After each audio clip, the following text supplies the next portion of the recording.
Kelly, you was a total ass today. Brandy, the girl you invited over today had one thing. You gotta warn me about it like that. She came over because she was depressed and you told her to put her best foot forward. I didn't know she was gonna hop away and cry, Brandy. Ladies and gentlemen, we interrupt our program of dance music to bring you a special bulletin from the Intercontinental Radio News. Take me out to the ball game. Take me out to the ground. Hey, howdy, hi, and how the hell are you? Welcome to the Evening Sports Page as we come at you on the weekdays around this time and we get you going in the world of sports.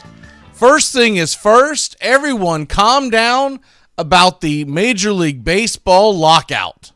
For you newbies who are not familiar with this, it's happened in all sports, and usually what comes of it is you get a little bit of a lockout and they get back to work.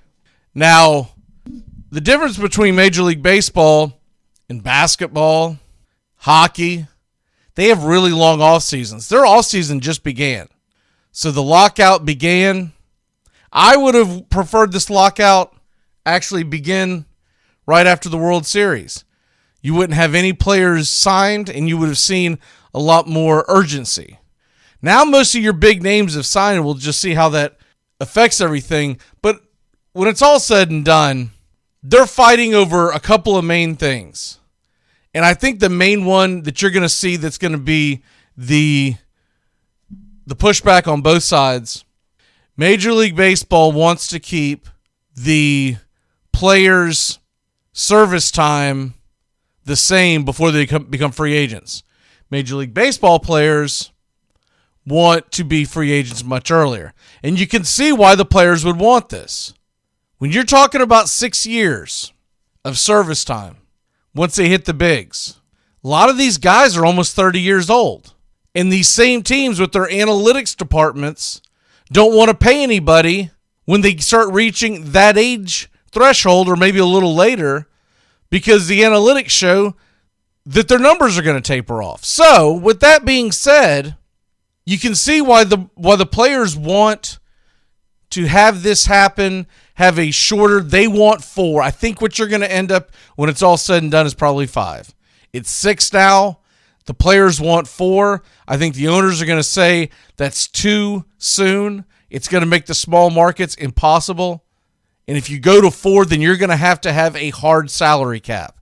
You're not going to be able to allow the New York Yankees and the Boston Red Sox and the Los Angeles Dodgers to keep hitting over the salary threshold every single year if all these players are going to keep coming available, because the teams like the Marlins, the Royals, the Pirates, all of those markets are going to have a hard time struggling. And you want a league like the NFL where you feel like no matter where your team is, that you have a shot at winning it. You don't want to turn into the NBA. Quite frankly, the NBA is boring as hell because at the beginning of the season, we can already tell you who the Eastern Conference and Western Conference final teams are about 90% of the time. Last year, out of nowhere, the Suns came roaring out of basically nowhere. But in most years, that's not the case.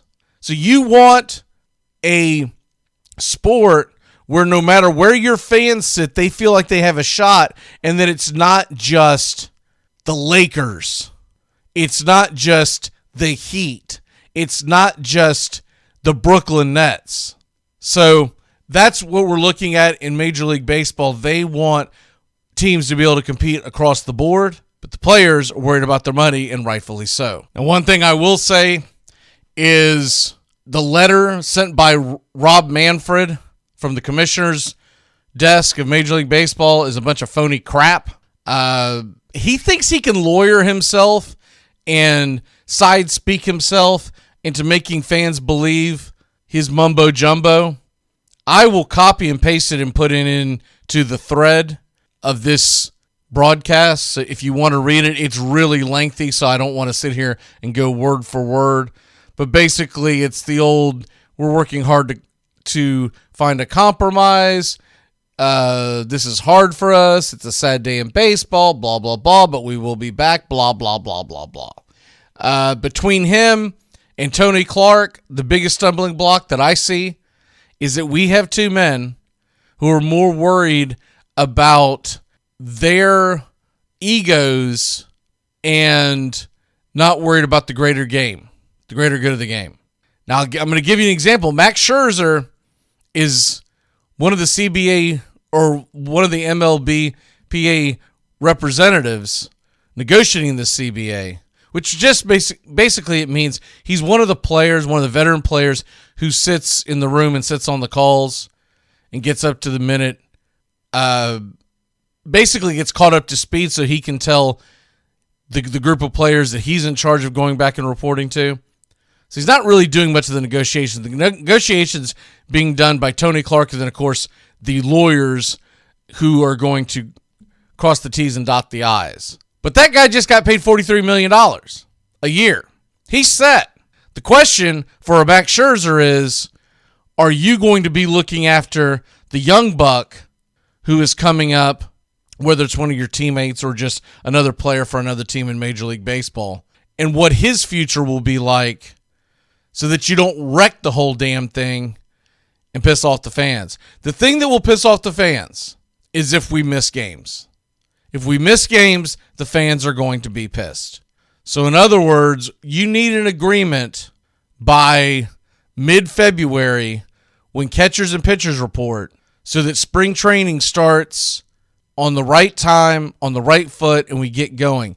But you really, if you're a player who has not signed, and that's why I wish Max Scherzer had not signed for this very reason, he would see a little more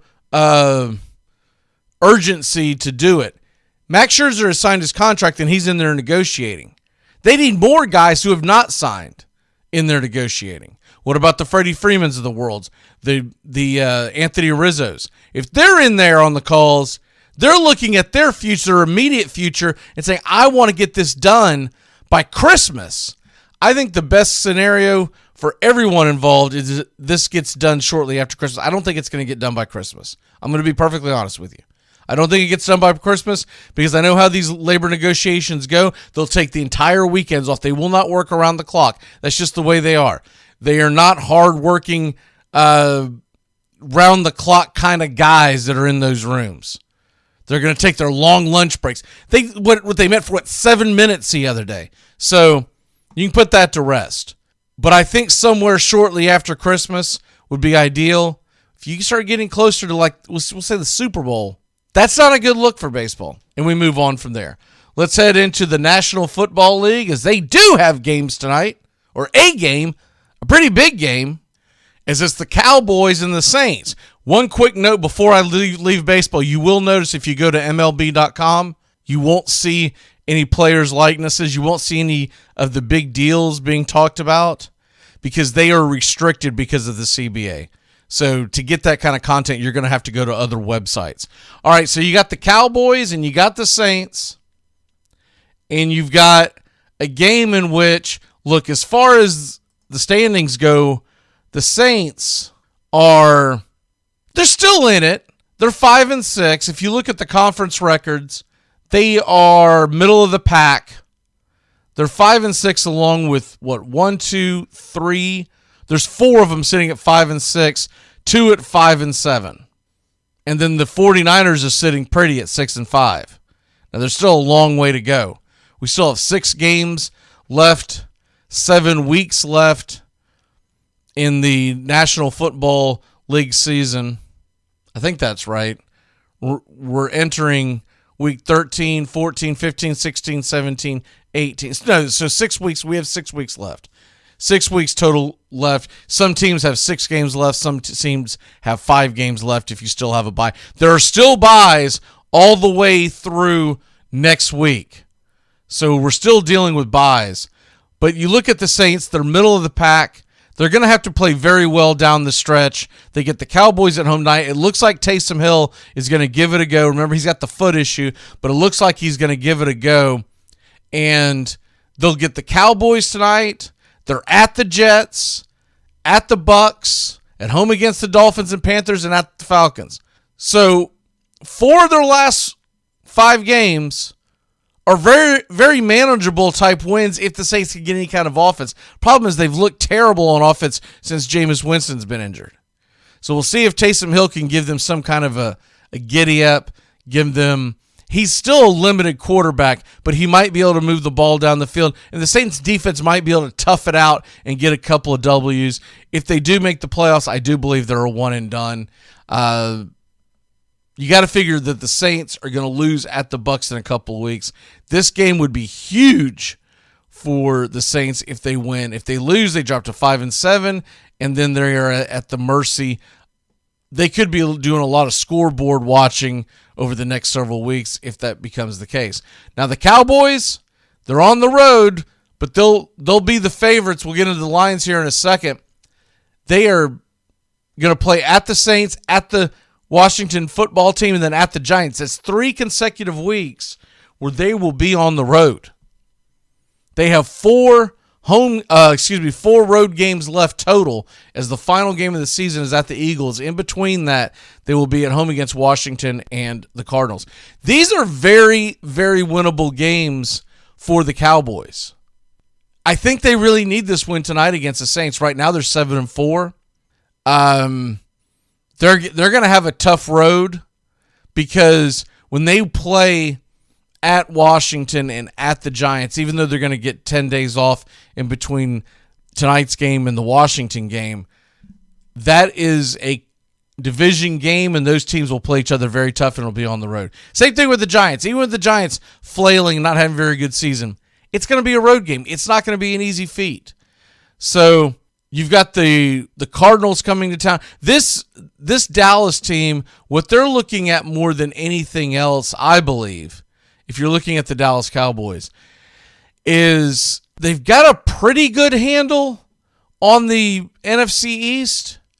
Right now, if you look at the divisions, you're looking at the Cowboys have a 2-game lead currently on Washington. And it's a 3-game lead or 2.5-game lead on the Eagles, 3-game lead on the Giants. You're looking at a team that if they play their cards right, they can have this division sewn up by around Christmas. If you look at the big picture in the NFC, it's going to be about positioning. I don't believe they're going to get the bye. I think you can pretty much kiss that goodbye. I believe the Cowboys are probably, in all likelihood, actually going to be the 4 seed, but that's going to put you up against the best wild card team. And if it all ended today, if the playoffs were starting right now, Dallas would be hosting the Rams. I don't think anyone would favor the Cowboys in that game. I think it'd probably be a pick 'em out in Vegas, and you'd probably, most likely by kickoff, have LA favored in that game. If it started today, Tampa would host San Fran, and Washington, depending on tiebreakers, but we're just going to say for argument's sake, Washington would be at the Green Bay Packers with Arizona with the bye. So that's what we're looking at with that. Real quick, let's look at the line for tonight. The Dallas Cowboys are a 5.5-point favorite. The over-under is 47.5. 47.5 on a short week, and the team totals are 27 for Dallas, 21 for the Saints.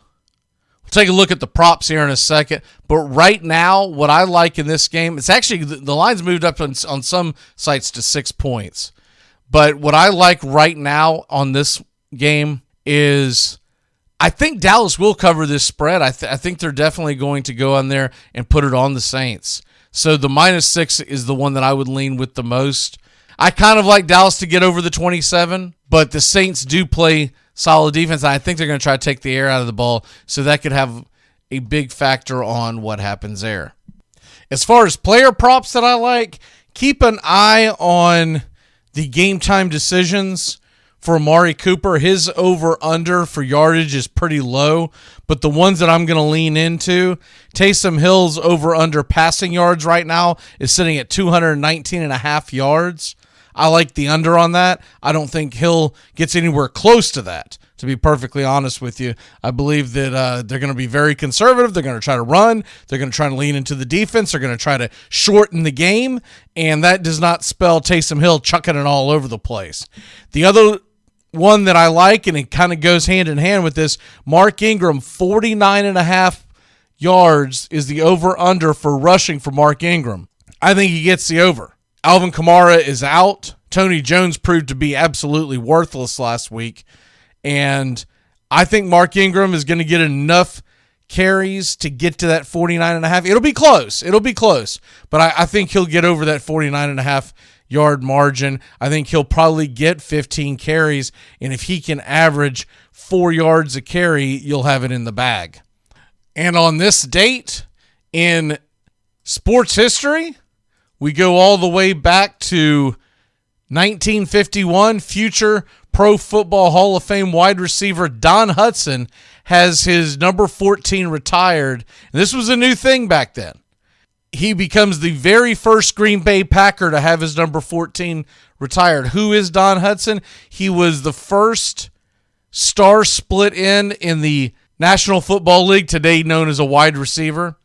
And he created a lot of the modern pass routes that are still in use today. Don Hutson lived to the ripe old age of 84 years old, passed away in 1997. And Hudson was a 3-time NFL champion with the Packers, 36, 39, and 44. Won the MVP in 41 and 42, and was first-team All-Pro 8 times. He was the National Football League receptions leader 8 times, and when he retired was known as the all-time greatest wide receiver. Of course, later was surpassed by many others in the passing era, but in his time frame, Don Hutson was the greatest wide receiver known to man. So on this date, 1951, his number 14 gets retired. We will see you tomorrow, and remember, tomorrow afternoon, we will be dropping the Armchair Quarterbacks evening show. We're going to evenings for the first time in a very long time. It's basically so we can bring you the entire content all in one capsule and not have it all spread out, because everyone's schedule has gotten really, really crazy recently, but we wanted to do one show by itself. And of course, the whole gang will be here. We'll see you tomorrow. Enjoy the game tonight. And tomorrow, we've got college football, the Pac-12 championship, and we're leading into championship Saturday. We will be here for the Dixie Football Nation. We will be here for handicappers. We will see you tomorrow. Take me out to the ball game.